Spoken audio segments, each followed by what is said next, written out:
Olá, gente. Eu queria falar com vocês um pouquinho mais a fundo a respeito de timidez, né? Comecei a discorrer nas redes sociais, né, fazendo a pergunta do que para vocês era timidez, qual a situação que vocês tinham enfrentado lá atrás, na infância de vocês, ou de repente algo mais recente, que fazia de vocês uma pessoa tímida. E surpreendentemente, várias pessoas me responderam e até agradeceram, né? Porque eu tive a coragem de falar, enfim, né? Que eu era realmente uma pessoa muito tímida, né? Quem me conheceu lá atrás me conheceu hoje, né? Eu sou outra pessoa, então eu posso dizer que eu sou a prova viva de que uma pessoa tímida é capaz de se expressar e expor sua opinião sem medo, né? Claro que se eu for falar para um público de 1 milhão de pessoas, claro que vou ficar nervosa. Ou até fazer uma palestra no auditório, mas para pequenos grupos, hoje eu já tenho mais controle para falar. Tenho tanto controle corporal, porque eu tremia muito, né? Tremia feito vara verde, como controle mental para falar, né? Tudo começou no ensino médio, quando a escola que eu estudava pedia seminário toda semana, né? E aí eu era obrigada a apresentar, né? Claro que no início eu não gostava muito, mas com o tempo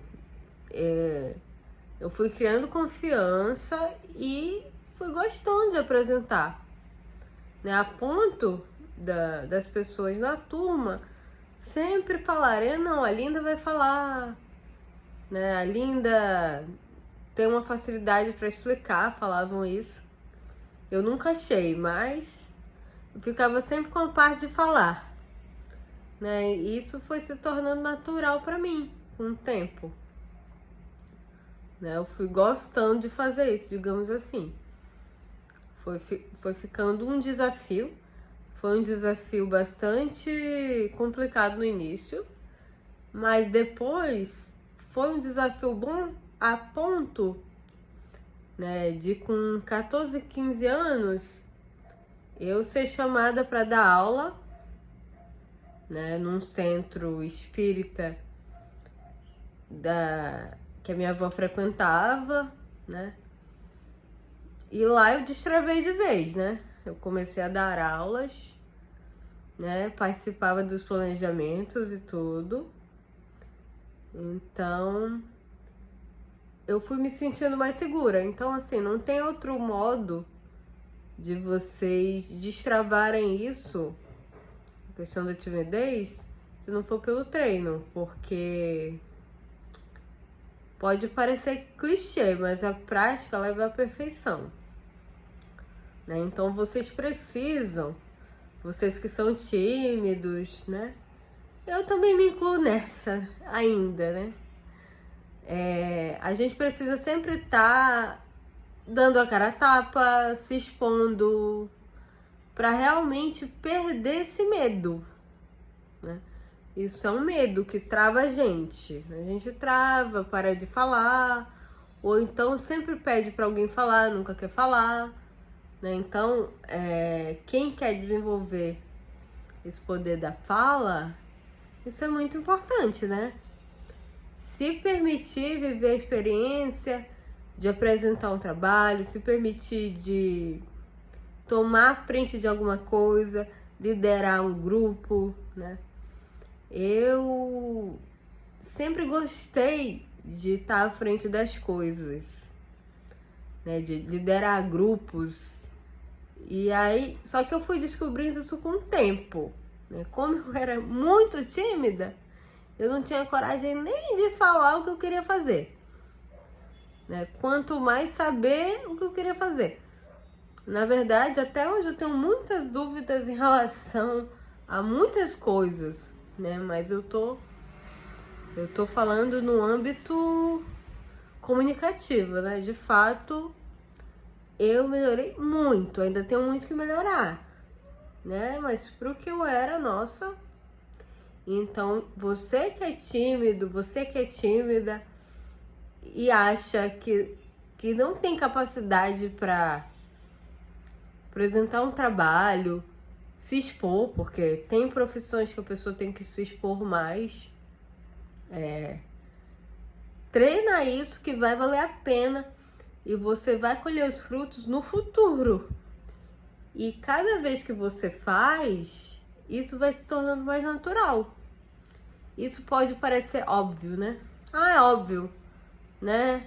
Mas tem coisas óbvias que precisam ser ditas. Então, vocês precisam fazer um planejamento de estar fazendo atividades que sejam convidativas para que você possa se expor. Coisas que te permitam esse dinamismo na fala, né? Ler ajuda bastante também, entendeu? Porque uma pessoa que quer falar bem, ela tem que ter vocabulário, né? Não só falar por falar, mas ler e escrever, né? A leitura entra na parte do embasamento teórico da fala. E a escrita entra na organização das ideias, né? Então, isso é muito importante. Isso é uma coisa que eu sempre fiz, escrever, e que eu deixei de lado e tô voltando agora. Tá me ajudando muito, né? Eu sou uma pessoa muito ansiosa, né? Não é o tema do vídeo, ansiedade. E por conta dessa ansiedade, eu fico ali querendo fazer um monte de coisa. E a escrita, ela me ajuda a ter a organização das ideias. Só que tem coisa, né, que literalmente a gente sabe que tem que fazer, mas a gente não faz, né? Por quê? Porque ter hábitos destrutivos é muito mais fácil do que ter hábitos saudáveis, né? Então, esse era um hábito que eu tinha, né? Muito forte, principalmente na minha adolescência e na minha idade adulta, eu deixei pra lá. E agora eu tô retomando, entendeu? A leitura também, que é uma coisa que eu gosto. Tô retomando a escrita, né? Então é importante pra pessoa falar bem, ela ter esses dois pilares como base para poder discorrer dos assuntos, opinar, né? É claro que hoje na área da informação a gente não vai saber de tudo, né? Mas a gente procura pelo menos ter argumentos em alguns assuntos, né? O que a gente não tem conhecimento, a gente ter humildade para pesquisar, né? Para olhar como é que a pessoa pensa, né? Para ter um embasamento mesmo de ideias. Isso é muito importante. Se vocês praticarem, não tenho tempo, né? Reserva 20 minutos do seu dia. Começa com 20 minutos. Entendeu? Não quer passar disso, põe um despertador. Né? Se determina a fazer testes, né, na fala, né? Muito importante, muito importante. Isso vai se tornar um hábito na sua vida que daqui a pouco você vai falar sem esforço, né? Isso vai fluir naturalmente. Então isso é o que eu indico para quem tá aí travado para falar.